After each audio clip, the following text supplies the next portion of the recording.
ఆత్మీయులారా, ఈరోజు నిజంగా కూడా నాకు ఒక వ్యక్తిని తప్పట్టాలనో ఒక వ్యక్తిని విమర్శించాలనో నిజంగా కూడా నా ఉద్దేశం అయితే 100% కాదు. కానీ ఒక అవాస్తవము అనవసరంగా ప్రతిరోజు జనంలోకి వెళ్తుంటే తప్పనిసరి పరిస్థితుల్లో మిమ్మల్ని అందరినీ ఇబ్బంది పెట్టడం జరిగింది పిలిపించి ఈ సమయంలో. కానీ మనసారా చెప్తున్నా, మనస్ఫూర్తి చెప్తున్నా, నా ఉద్దేశం ఎట్టి పరిస్థితుల్లోనూ ఒక మనిషిని తప్పుపట్టడమో విమర్శించడమో నా లక్ష్యం కాదు, నా ఆలోచన కాదు. కానీ తప్పనిసరి పరిస్థితి వాస్తవం కనీసం చెప్పే ప్రయత్నం కూడా చేయకపోతే చంద్రగిరికి ఉన్నటువంటి నియోజకవర్గం, ఇది తిరుపతి పుణ్యక్షేత్రంలో ఉన్న నియోజకవర్గం, ప్రపంచానికంతా ఇక్కడేదో జరిగిపోతుంది ఒక మెసేజ్ వెళ్ళడం మంచిది కాదు, ఆ మెసేజ్ వెళ్ళకూడదు, నిజంగా అంతగా ఏమీ ఇక్కడ జరగలేదు, మనం అనవసరంగా పెద్దదిగా చేసి తిరుపతిని, చంద్రగిరిని, ఈ పుణ్యక్షేత్రాన్ని మనము ఒక రాంగ్ మెసేజ్ వెళుతుందేమో, వెళ్ళకుండా ఒక వాస్తవాలు చెప్పాలని ప్రయత్నం తప్ప మళ్ళా చెప్తున్నా, ఒక విమర్శించాలనో తప్పకుండా ఆలోచన కాదు, నా లక్ష్యం అది కూడా కాదు. మీరు చెప్తున్నా, మనస్ఫూర్తి చెప్తున్నా, చదువుకున్నాను. నేను సామాజిక శాస్త్రంలో మాస్టర్ చేసినవాడిని, అదే సామాజిక శాస్త్రంలో డాక్టరేట్ పొందినవాడిని, న్యాయశాస్త్రంలో పట్టా పొందినవాడిని. ఇంత చదువుకున్నాన్ని నేను ముందాగా వ్యవహరించకపోతే కరెక్ట్ కూడా కాదని నాకు తెలుసు. ముందాగా ఉండడానికి ప్రయత్నం చేస్తాను. అదే రకంగా గుండెల నిండా దైవభక్తి నింపుకున్న వాడిని తప్పు చేయాలనో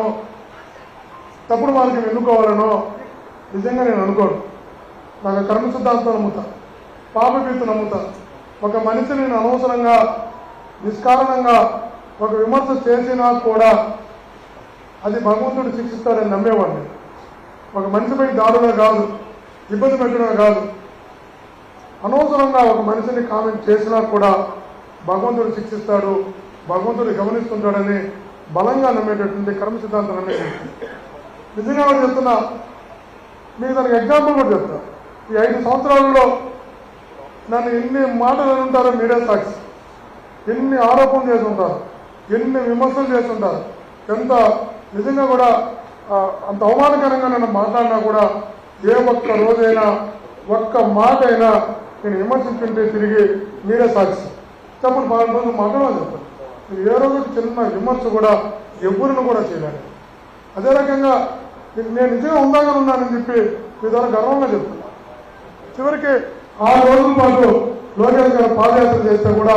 కాన్ఫరెన్స్లకు ఎంత గౌరవంగా వచ్చాడో, ఎండింగ్ 6 రోజు కూడా అంత గౌరవంగా బయటకు వెళ్ళేలాగా ఉందాగా చంద్రగిరి నియోజకవర్గంలో వ్యవహరించాలని తప్ప ఎప్పుడు చిన్న ఒక కామెంట్ కూడా తన పైన చేయాలి అవాంతరం కాదు తన పాదయాత్రలో. అదే భువనేశ్వర్ గారు, శ్రీమతి చంద్రబాబు గారు ఇక్కడికి వచ్చినప్పుడు కూడా 3-4 రోజులు ఇక్కడ ఉంటే 3-4 రోజులు అధికారులు కూడా చెప్పి ఈ నియోజకవర్గానికి కోడలుగా వచ్చింది, వెళ్ళేంత వరకు గౌరవంగా చూసుకోవాలని చెప్తారు. చివరికి వరదలు వచ్చి చంద్రబాబు గారు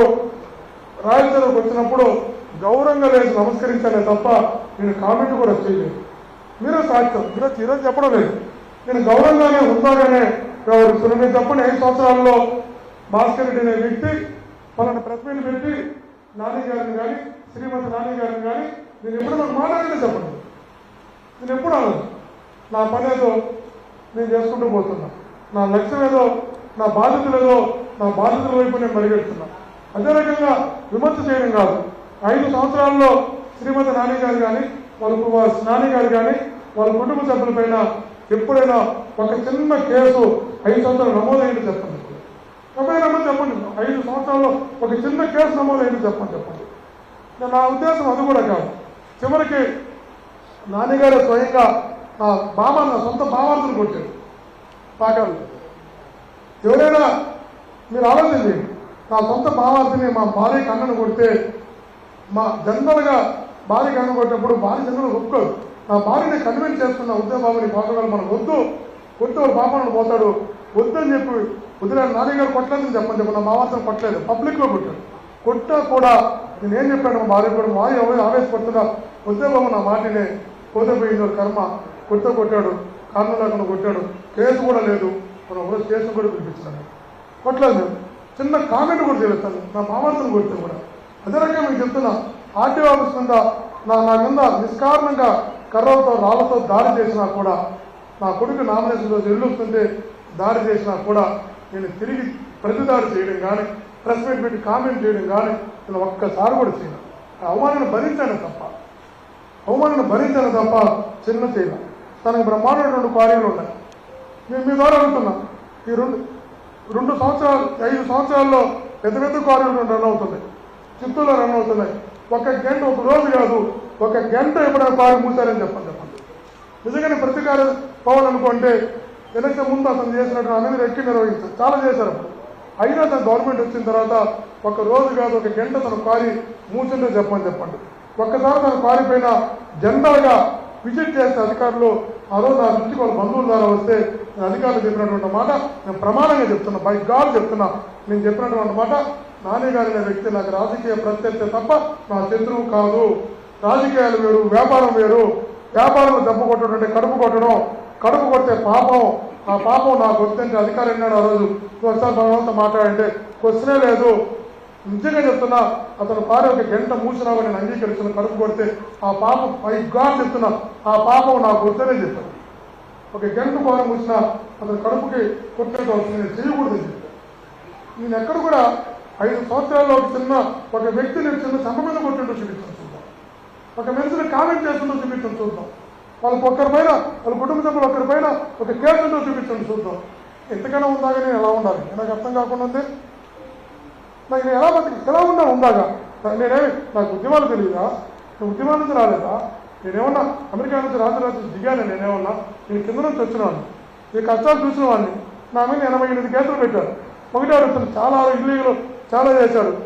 ఎన్ని చేయకూడదు అన్ని ఆరోపణలు చేశారు నేను అడుగుతున్నా నిజంగానే ఇల్లీగల్ వ్యాపారాలు ఒక్కటి చేస్తుంటే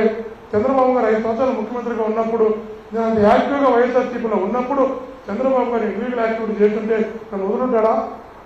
నన్ను జైలుకి పంపుండా కేసులు పెట్టున్నా 5 సంవత్సరాలు ఇల్లీగల్ యాక్టివిటీ ఒక్కటి చేస్తుంటే ఒక కేసు పెట్టారని చూపించమని చెప్పండి ఎంత సమయంలో అధికారులతో కార్యకర్తల కోసం ఫైటింగ్ ఆ ఇల్లు కొట్టేస్తారు ధర్నాలు ఈ రాష్ట్రంలో నిరసన అది కూడా తెలుగుదేశం పార్టీ పైన అధికారులతో చేశాను పోరాటం అధికారులు మీరు బ్యాలెన్స్గా ఉండాలి కానీ అధికారంతో పోరాటం చేసిన 5 సంవత్సరాలు కూడా తెలుగుదేశం కుటుంబ సభ్యులపై కానీ వ్యక్తులు ఏ రోజు పోరాటం కలెక్టరో ఎస్పీనో ఎంఆర్ఓనో ఆర్టీఓనో మా వాళ్ళకి న్యాయం జరగాలని ధర్నా చేసి నేను అనేక సార్లు జైలుకి వెళ్ళాను తప్ప ఇల్లీగల్ యాక్టివిటీ నేను చేస్తుంటే చంద్రబాబు గారు వదులుంటారా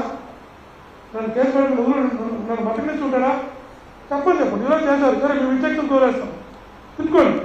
ఆరోపణ చేసుకోండి ఎన్నికలు అయిపోయినాయి ఏం మాట్లాడినా కూడా లేదు చెప్పుకోవడం లేదు కానీ నిజంగా భగవంతుడు తెలుసు తను చేసిన ప్రతి అసత్య ఆరోపణ వ్యక్తిగత హననం ఉంటారు కానీ తిరుగులే ఉంటారు వ్యక్తిత్వాన్ని కించపరుస్తుంది ఇంత దుర్మార్గంగా చేసినా కూడా నేను భగవంతుని ఒకటే కోరుకున్నా భగవంతుడా నేనేంటో నీకు తెలుసు నా మనస్తత్వం ఏంటో నీకు తెలుసు నువ్వు తెలుసుకో చాలు నీ ఊరు సమాధానం చెప్పాలి అవసరం లేదని కూడా చెప్తాను నేను చెప్పిన మన భగవంతుడు చెప్తున్నాను ఒకటే నీకు తెలిస్తే చాలు భగవంతుడా మంచోడో చెడ్డోడో నీకు తెలిస్తే చాలు నేను ఒక్కరోజు తిరిగి కామెంట్ కొట్టు రోజు అది మీరే సాక్షి ప్రెస్ మీట్ పెడితే ఎంత దుర్మార్గంగా తిడతారో మీరు ఒకరు తిడితే పర్వాలేదు ఒకరోజు భార్య తిడుతుంది ఒకరు భర్త తిడతాడు ఒకరు కొడుకు తిడతాడు ఒకరు భార్య తిడతాడు నేను అడుగుతాను ఈరోజు 5 సంవత్సరాలు వైఎస్ఆర్ కాంగ్రెస్ పార్టీలో చంద్రగిరి నియోజకవర్గంలో ఒక్క కార్యకర్త ప్రెస్ మీట్ పెట్టండి చెప్పచ్చు ఒక వ్యక్తి నేనే కాదు మా ఎంపీలు ఉన్నారు మా జెడ్పీడీసీలు ఉన్నారు మా నాయకులు ఉన్నారు ఒక్క వ్యక్తి 5 సంవత్సరాల్లో ప్రెస్ మీట్ పెట్టి ఒక వ్యక్తిని కామెంట్ చేస్తుంటే చెప్పండి నియోజకవర్గంలో ప్రతి ఒక్కరు డిసిప్లిన్గా ఉన్నారు మనకు అందరూ చేయగలిగినంత మంచిగా చేస్తాం తప్ప